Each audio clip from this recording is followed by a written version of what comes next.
The powerful enchantments that had kept the coffin sealed for centuries shattered like glass. The chains wrapped around it unraveled, one by one, clattering to the ground. Now, only the coffin remained. Rimuru placed his hand on the lid, and pushed. The coffin creaked open. A violent, oppressive aura erupted from within, sending a shockwave rippling through the chamber. It was a presence unfit for a hero, something far more chaotic. Then, in an instant, the body inside the ark shot out, pulled by an unseen force. At the same time, Chloe, who had been standing beside Luminous, was also dragged forward. The two figures collided midair, their bodies merging into one. The pressure in the room intensified for a moment before settling. Though the chaotic energy had stabilized, the sheer power radiating from the now unified Chloe was undeniable. It was overwhelming, yet just as Rimuru was about to relax. Less than notice. An unexpected instability has occurred. External interference is required to stabilize the fusion. Greater than. Raphael's warning immediately put Rimuru on alert. Without hesitation, he stepped closer to Chloe, grasping her arms. Chloe, I'm going to help you. Let me in. Don't resist. Chloe looked up at him and she nodded. Less than permission of the individual named Chloe Aubert has been confirmed. Interference will begin. Greater than. For some reason, Raphael sounds excited. Rimuru thought. Rimuru barely had time to dwell on it before everything happened at once. Less than unique skills, unlimited imprisonment, absolute severance, and time loop have been fused, combined with a large sacrifice of magicals, to evolve into the ultimate skilled space-time King Yog-Sothoth. Greater than. And that wasn't all. Chronoa, once just an alternate personality within Chloe, underwent a transformation of her own.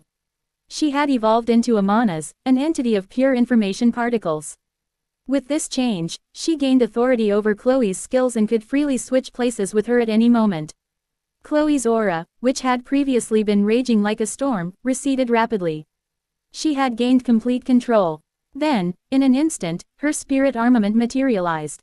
A brilliant white cape dress wrapped over a long-sleeved black shirt, cinched by a sleek black corset. A flowing black waist cape trailed behind her, contrasting against her pristine white gloves and armored gauntlet on her left hand.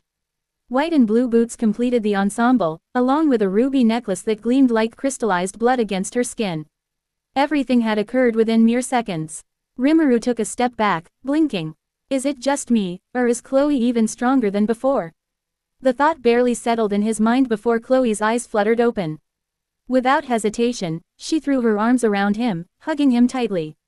Then, before Rimuru could react, she kissed him, soft, warm, fleeting, right on the cheek. Rimuru is amazing as always. Chloe's voice was filled with admiration and something deeper. That's why I love you. Rimuru nearly choked. From Mr. Rimuru to straight up Rimuru. That's a pretty drastic change. He thought with an internal chuckle. Just then, hey, Chronoa, how could you cut in line before me like that? Chloe suddenly huffed, pouting. Rimuru blinked. Wait, that wasn't Chloe. Realization dawned on him. It was Chronoa who kissed him. So they really can switch freely now, huh? Well, that's gonna take some getting used to. Rimuru muttered. Clearing his throat, Rimuru refocused. How do you feel? Chloe stretched, rolling her shoulders. More than fine, she said with a dazzling smile. I can finally exist alongside Chronoa, and my powers are completely under control. Rimuru nodded, but his curiosity lingered. About your power, he wanted to confirm his suspicions. Chloe giggled, sensing his thoughts. You noticed it, didn't you? The hero's egg within me has hatched. That means, she twirled on her heels, striking a confident pose. I'm even stronger than before. Rimuru raised an eyebrow. Oh, that's surprising. Before he could ask more, Luminous stepped forward. She didn't hesitate, she simply pulled Chloe into a firm, warm hug. It's been a while, Chloe. Her voice, normally refined and composed, wavered just slightly with emotion. I'm glad you're back. Chloe returned the embrace. I'm glad to be back. For the first time in a long while, everything felt right. Third-person POV. Tempest had proudly shown off its advancement, beauty, and culture in the past few days. So far the event has been a resounding success and has done a remarkable job of leaving a good and lasting impression on the visitors. It was now day 2 of the founding festival, and the excitement in the air was palpable. The Grand Colosseum, a true marvel of architecture, stood proudly in all its glory, its towering walls enclosing a vast space capable of seating 50,000 spectators. Every seat was occupied, and the murmur of the gathered crowd created a low hum that reverberated throughout the structure. At the heart of the Colosseum lay the arena, a flat, expansive battlefield designed for combat. It was crafted from a special material, impervious to both physical and magical attacks, ensuring that no battle destroyed the platform. Surrounding the arena were two powerful barriers, one to maintain the battlefield's integrity and another to prevent stray attacks from harming the spectators. It was a masterpiece of design, blending elegance and function seamlessly. The sheer magnificence of the Colosseum left spectators in awe. Its beauty was unparalleled, and whispers of admiration filled the stands as nobles and commoners alike marveled at the grand spectacle. The VIP section, reserved for the most influential figures, was filled with prominent leaders and warriors: Gazel Dwargo, Elmija El Rusarian, Erald Grimwald, Drum Blumend and his wife, Fuse, Yuman Mayulan, Benamaru, Hekuro, Xian, Mamiji, and many others. Each of them had come to witness the grand tournament, their expressions a mix of curiosity and anticipation. Above them, in a position that overshadowed even the noblest of figures, was the private seating area reserved solely for the supreme ruler, Demon Lord Rimuru Tempest. His section was elevated in such a way that he had a perfect view of the entire Colosseum, ensuring he would not miss a single moment of the action. Seated upon a luxurious throne, Rimuru exuded an aura of absolute authority and grace. His attire was befitting of his status, an ensemble woven from the finest materials, making him appear as though he was royalty above all royalty. His ethereal beauty was unmatched, his very presence divine, casting an almost hypnotic effect on those who dared to look upon him. A glimmer of anticipation shone in his eyes as he awaited the battles to come. Standing behind him like silent sentinels were Soe and Valkyrie, their presence both imposing and reassuring. Their watchful gazes swept over the arena and the stands, ensuring their lord's safety while also sharing in the excitement of the upcoming battles.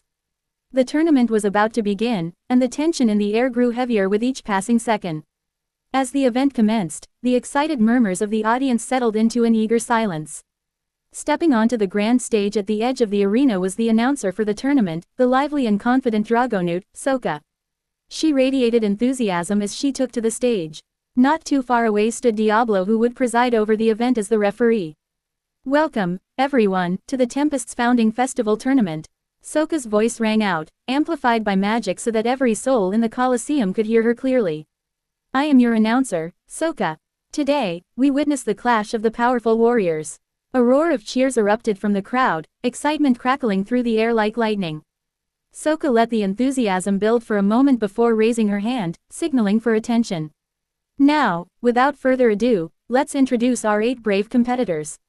The Colosseum rumbled with applause as each name was called, the competitors stepping forward one by one onto the arena floor. The Lightspeed Hero, Masayuki. The Mad Wolf, Jinrai. The Flowing Swordsman, Gai. Chief of the Bovoids, Bavix. Chief of the Equinoids, Equix. The Masked Man, Lion Mask. Captain of the Goblin Riders, Gavda. The High Orc, Geld. As the cheers from the crowd echoed through the Colosseum, an undercurrent of anticipation ran deeper than mere entertainment. For 4 of the competitors, Bavix, Equix, Geld, and Gavda, this tournament was more than just a spectacle. They were not merely here to put on a show for the people of Tempest, they were competing for something far greater, a chance to claim the final spot in a new elite unit formed by Demon Lord Rimuru himself. The 8 Heavenly Kings. This powerful division was created by Rimuru on a whim, primarily to ensure fairness in the tournament.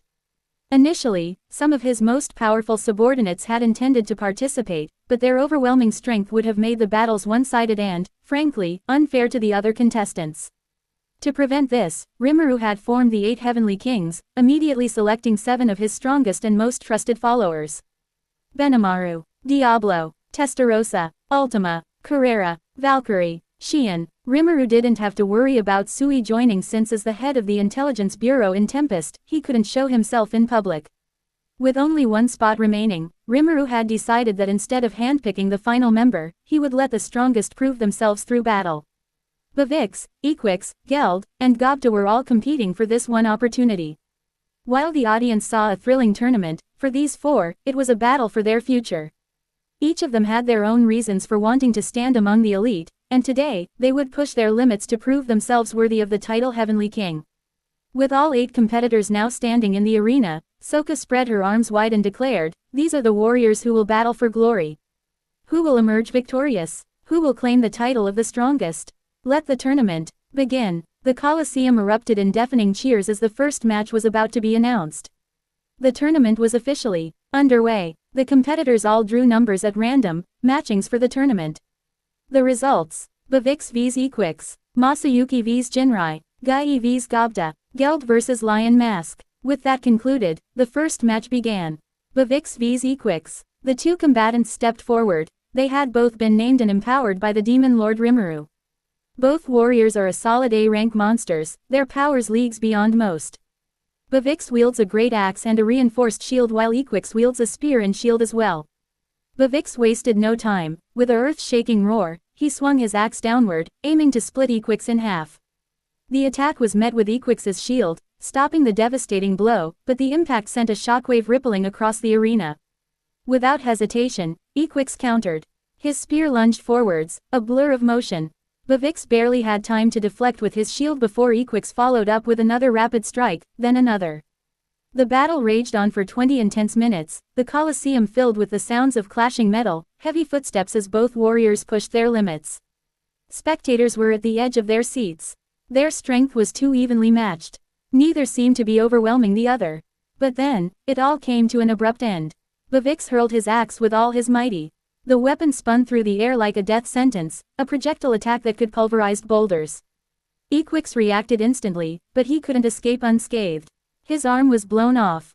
Blood sprayed everywhere, but he had no time to feel pain. He had sacrificed his limb to block the attack. Gritting his teeth, he closed the distance.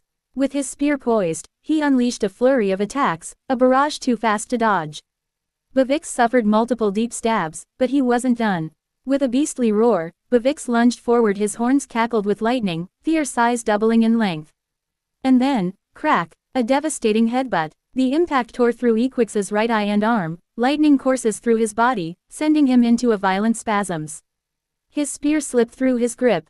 His consciousness faded. Equix collapsed. The crowd exploded with cheers as Soka announced the result. WADEVV had emerged victorious, and it was all thanks to his ultra-speed regeneration, which allowed him to outlast Equix in their brutal exchange as evidenced by the wound which had already begun to mend. Masayuki vs Jinrai. Stepping onto the platform, Masayuki looked timid, but his friend looked confident instead. Both men were now in a standoff in the middle of the fighting ring. The moment Diablo, the referee, gave them the green light, something shocking happened. "I concede victory," Jinrai declared, dropping his weapon on the ground. This act made the crowd cheer even louder than they did before. Jinrai was cheering alongside them, while Masayuki just went along with everything, knowing it was all the doing of his unique skill. Masayuki was the winner. What the hell, thought Demon Lord Rimuru as he, for the first time, witnessed the effect of the unique skill chosen one. He was finding it hard to understand the absurdity of the situation. He also noticed how some in the crowd were yelling the likes of, "The hero has done it again." Or, as expected of Hiro-sama, "Gai vs Gobta, ready, begin." The battle started at Soka's signal. With a short breath, Gai planted his feet down and thrust his sword. It was a sharp thrust. Gobta easily dodged the strike to the surprise of Gai. "Gah, that's too fast," Gobta complained. "Tch, how about this?" Gai unleashed a dancing slash, striking at Gobta multiple times. Gobta managed to dodge them all. It became a game of cat and mouse. Gaia's relentless attacks cut through the air, but Gobta weaved between them, dodging with an ease. That infuriated the swordsman. "You cowardly goblin, fight me properly," Gai barked, his swings becoming more aggressive, yet still failing to land a decisive blow. The spectators shared Gaia's irritation. Some booed, while others sighed in disappointment. Even Rimuru and his companions frowned at Gobta's cowardly display. Gobta might not be as strong as the top executives, but he is still a capable person, and everyone knows that. After all, Gobta had undergone hellish training under Hakuro, Rimuru and Milam. So why was he holding back?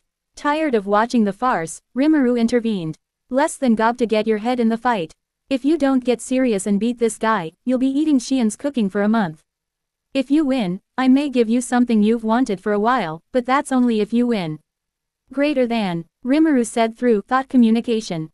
Gobta paled instantly. The mere thought of enduring Shien's infamous cooking sent a shiver down his spine. Less than Xian's cooking. Anything but that. Fine, I'll have to get serious. Greater than. Ha ha ha works every time. They're scared of her cooking. I know I should urge Xian to learn to cook properly, but without her poison. I mean cooking I can't blackmail the likes of Benimaru and Gobda. Rimuru mused happily on his seat. Meanwhile Gobda's movement abruptly changed. Instead of dodging wildly, he sidestepped with precision, stopping in his tracks and turning to face Guy head-on. His previously carefree expression vanished, replaced by an intense focus. The air around him grew heavier, his aura shifting in a way made Guy stunned for a second. Guy faltered for a brief moment, but quickly regained his composure. TCH. Trying to act tough now. Too late. He lunged forward, swinging his blade in a swift arc aimed at Gobda's neck. Then it happened. In a blink, Gobda vanished. No, not vanished, he moved. Flash step. A move Hakuro had drilled into Gobda and many others countless times. Before Guy could react, a powerful impact struck his gut. His eyes widened in shock as he felt the air forced from his lung. The world spun as he was sent flying across the arena, crashing into the far wall with a thunderous impact. Silence filled the arena. The arrogant swordsman, who had mocked and belittled Gobda the entire match, lay unconscious, completely defeated in a single blow. The audience erupted. Gobda blinked, staring at his own fist in surprise before grinding shyly as he scratched the back of his head. Rimuru from his seat smirked. I knew the kid had it in him. He could have just done that from the start. Benimaru, Hakuro and the other nodded in satisfaction, silently acknowledging his talented Gobda is. And with that, the match ended in an overwhelming victory for Gobda. Geld vs Lion Mask. Hee nice to see I can kick ass for the first time in a while. Lion Mask was certainly ready for the battle. Being able to cross arms with such a vaunted warrior is a very unexpected surprise. I will make the most of this chance to fight a seasoned opponent and tackle you with everything I have. Geld said, anticipation evident in his face. They both blurred for a second. Their fists clashed with such force that the very air trembled. Every punch, kick, and counter sent deep tremors through the arena, creating shockwaves that rippled around them. Geld, despite his massive frame and seemingly impenetrable defense, remained on the defensive, absorbing Lion Mask's relentless assault. His thick arms deflected powerful strikes, and his sturdy stance made it nearly impossible to knock him off balance. But Lion Mask was relentless, his blows were swift, precise, and devastating. Man, you're like a walking fortress, Lion Mask grinned, stepping back momentarily before lunging forward with a spinning kick. Geld caught the kick with a single hand, his grip firm like an iron vise, before shoving Lion Mask back a few feet. The crowd erupted in excitement as the two warriors refused to yield. The match wasn't about domination, it was about improvement, about honing their techniques against an equal opponent, at least for Geld. Geld knew his defensive prowess was unmatched, but this fight pushed his ability to react and counter with more efficiency. Meanwhile, Lion Mask, who specialized in high-speed, heavy-hitting combat, found himself adapting to Geld's ironclad defenses, looking for any possible opening. Lion Mask lunged again, throwing a barrage of rapid punches. Each strike was filled with explosive power, but Geld expertly blocked and parried, his experience showing. However, Lion Mask was no fool. He switched his rhythm mid-strike, feinting a right punch before twisting into a left elbow aimed at Geld's ribs. The impact landed with a solid thud, making Geld grunt as he staggered back slightly. That got through, Geld admitted, shaking his arms before cracking his knuckles. Yes, I can't just sit back and defend all day. The moment Geld shifted from pure defense to offense, the intensity of the battle skyrocketed. His fists, though slower than Lion Mask's, carried an incredible amount of weight behind them. One solid hit from Geld would undoubtedly send Lion Mask flying. Lion Mask ducked, weaved, and countered, but even he couldn't avoid everything. A heavy punch to his side made him cough, and a powerful kick to his thigh briefly numbed his leg. Still, he grinned through the pain. This is the kind of fight I love. Lion Mask roared, surging forward again. The battle showed no signs of stopping. It was a contest of endurance, of skill, of sheer willpower. The crowd cheered louder, fully captivated by the clash between two warriors who, despite their different approaches to combat, were proving themselves equals. And yet, neither had found a path to victory. 20 minutes had passed, yet the battlefield remained a storm of relentless blows, shockwaves rippling through the air with each clash. The ground beneath them bore deep scars, evidence of their fierce exchange. Lion Mask exhaled, a flicker of admiration gleaming in his sharp eyes. You've done well to hold out against me this long. My compliments to you. Geld, despite the fatigue settling into his massive frame, stood unwavering. His breathing was steady, his gaze firm. It's an honor to receive such praise from a lofty figure like you, but I still have a long way to go. This is not enough to impress Rimuru-sama. I want to use this opportunity to grow, and show my strength to Rimuru-sama. Lion Mask tilted his head slightly, his amusement evident. Ha ha ha, I like your spirit, and I understand how you feel. But you should know, Rimuru-san and Milam sit above this world, their strength so absolute that it can subdue anyone. Our power, though formidable, is nothing in their presence. Geld let out a chuckle, his stance unwavering. I understand, but that doesn't mean we shouldn't strive to acquire even greater strength. We may fall short, but as long as we don't give up. As he spoke, the air around him trembled. His aura, which had been a raging force moments ago, condensed, becoming sharper, refined. It no longer flared wildly, instead, it pulsed with a controlled intensity that sent a deep vibration through the battlefield. Lion Mask's eyes narrowed slightly in approval. I see, but let me ask you something. Anything, Geld responded. Why aren't you using any skills? Geld's response was immediate. Isn't it evident? Because you aren't using one. A beat of silence. Then, ha ha ha ha, interesting. Lion Mask's laughter rang through the air, filled with genuine intrigue. I cannot show my true strength, but I can show you some real moves. With that, a golden surge of energy erupted around his right hand. It wasn't a mere glow, it was a living, roaring force, coiling and crackling like a caged beast. Geld's stance shifted, his body instinctively bracing for the next attack. The ground trembled beneath them. Lion Mask's golden-clad fist tore through the air, leaving behind a cascade of afterimages as he lunged forward. The sheer force of his movement sent a shockwave in all directions. But Geld did not waver. In that split second, his mind sharpened, recalling a technique he had once witnessed Rimuru-sama execute during their joint training. It was a maneuver so fast, so seamless, that even seasoned warriors struggled to react. Geld had learned that brute strength alone wasn't always the key to victory. Rimuru demonstrated a technique that focused on redirecting and concentrating power into a precise, high-speed impact, rather than relying solely on overwhelming force. Geld couldn't completely copy the technique, but he later adapted what he managed to glimpse into his own personal technique. Geld focuses his energy into his fist, but instead of releasing it immediately, he holds it back, creating a slight vacuum of force around his hand. Upon striking, instead of dispersing power instantly, the attack lingers for a fraction of a second before suddenly releasing in a delayed shockwave. This increases the damage output significantly. Geld's massive frame tensed, and an unnatural stillness fell over him. Then, he moved, a blur. His body twisted at the perfect angle, slipping past Lion Mask's strike with an almost fluid grace. His counterattack ignited like a thunderclap, a compact, precise blow aimed at Lion Mask's ribs. But it wasn't just brute force. At the last moment, Geld infused his fist with a refined energy, mimicking Rimuru's ability to compress power to an extreme degree. Boom. At first, it seemed like a normal punch, but then, a sudden secondary shockwave erupted from the point of impact. The force bypassed Lion Mask's defenses, sending him staggering backward. Lion Mask's form flickered, his instincts kicking in at the last moment to redirect the force. Even so, the shock sent him skidding back several meters, his boots grinding against the terrain. Lion Mask tried to recover, but Geld followed up with a rapid series of strikes, each one landing with a delayed shockwave that rattled his opponent's core.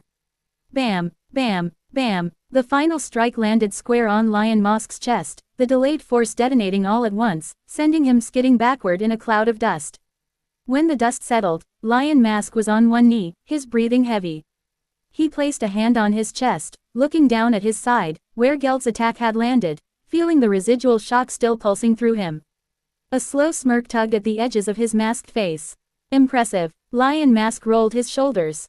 I felt that one, he admitted, exhaling, a technique that strikes twice in one motion, and with that level of precision. He smirked, shaking his head.